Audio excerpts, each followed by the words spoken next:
Hello Internet, Dave here, and welcome to another one of my Zen videos. Once again we are looking at a passage from the Hagakure.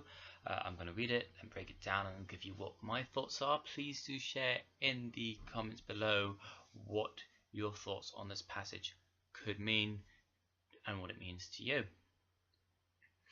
There are many people who, by being attached to a martial art and taking apprentices, believe they have arrived at the full state of a warrior. But it is a regrettable thing to put forth much effort and in the end become an artist. In artistic technique, it is good to learn to the extent that you will not be lacking. In general, a person who is versatile in many things is considered to be vulgar and to have only a broad knowledge of matters of importance. Okay, so what exactly is the author saying?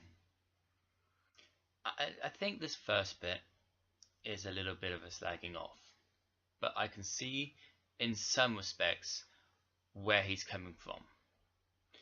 There are many people who, by being attached to a martial art and taking up apprentices, believe they have arrived at the full state of a warrior, but it is a regrettable thing to put forth much effort and in the end becoming an artist.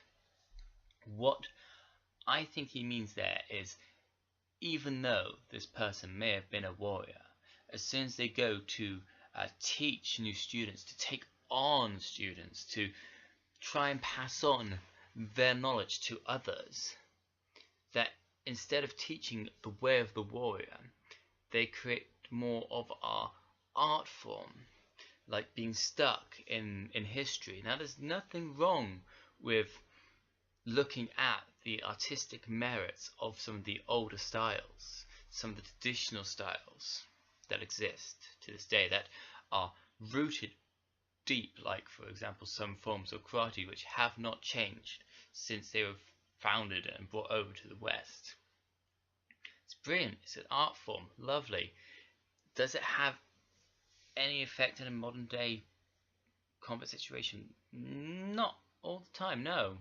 No, there are many martial arts out there that call themselves martial arts that teach such that's rubbish, really. I've seen some that teach you to collect into a ball and scream if you're attacked. What the hell? And then there are those that get you to focus on just doing one thing, one part of your body, while the rest of your body does nothing. Even some of those martial arts that are competitive, outside of that competitive arena, have no favors. Because in that competitive arena, you block off your targets. You block off where that person can score a point at you. So you're focusing once again on one technique. Think of it like a golf club, okay? A golf club has one solid bit at the end where you whack the ball with, but the rest of it is long and thin. And if you hit that long thin bit or get past that solid bit at the end, the rest of the golf club is technically useless.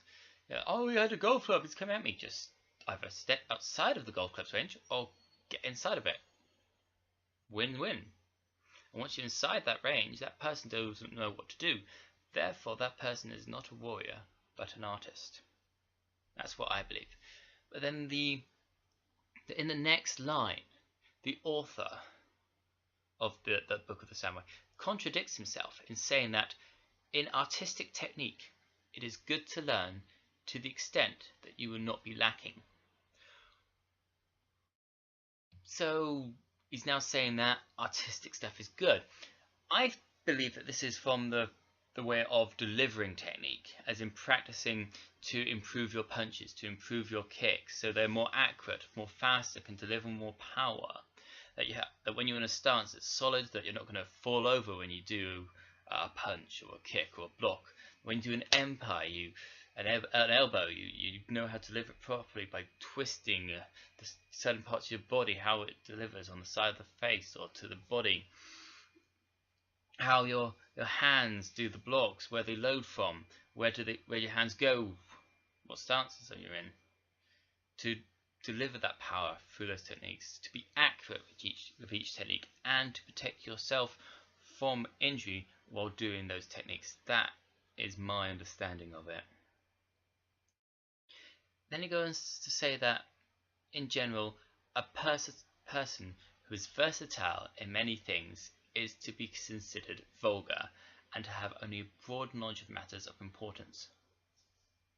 I'm not sure if he's slagging us off or what, because what's wrong with being versatile? Do you just have to be one thing? In our way of life, we are many things. We are sons, we are fathers, we are husbands, we are work colleagues, we are climbers, we are bikers, we are martial artists, we're warriors, we're everything. Just because we have all those traits, does it mean that we're vulgar? Does it? Is that arrogance? Is that some sort of looking down at others who do more than just one thing? And surely there's a saying, isn't there, that having many strings to your bow is a good thing. The more strings to your bow, the better. I think that's an English one. But the more skills you have, the more adaptive you can become in situations. You can avoid confrontation and all that. Sorry about that, doorbell. And only a broad knowledge of matters of importance. Does that mean that this author believes that when you have all these multiple talents and traits, that instead of knowing the finest detail of one subject, that you know a lot about all subjects? And if you do know a lot about all subjects, does that mean that you don't know the finer detail of it? When you can do? That is what I believe anyway.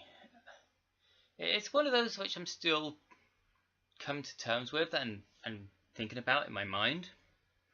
I would love you guys to put down in the comments what you believe is this passage saying from the Hagakure. It'd be awesome to get your feedback, to get your thoughts, to spread knowledge, because that is what these videos are supposed to be, about accumulation of knowledge, of sharing knowledge, of growing as individuals, of becoming more and learning and developing as a person. That is why I do this. Anyway, that's all for now. Please do comment, rate, subscribe, share, follow me on Facebook and Twitter. Until next time, this is Dave. Our knowledge is our power. We must use it wisely.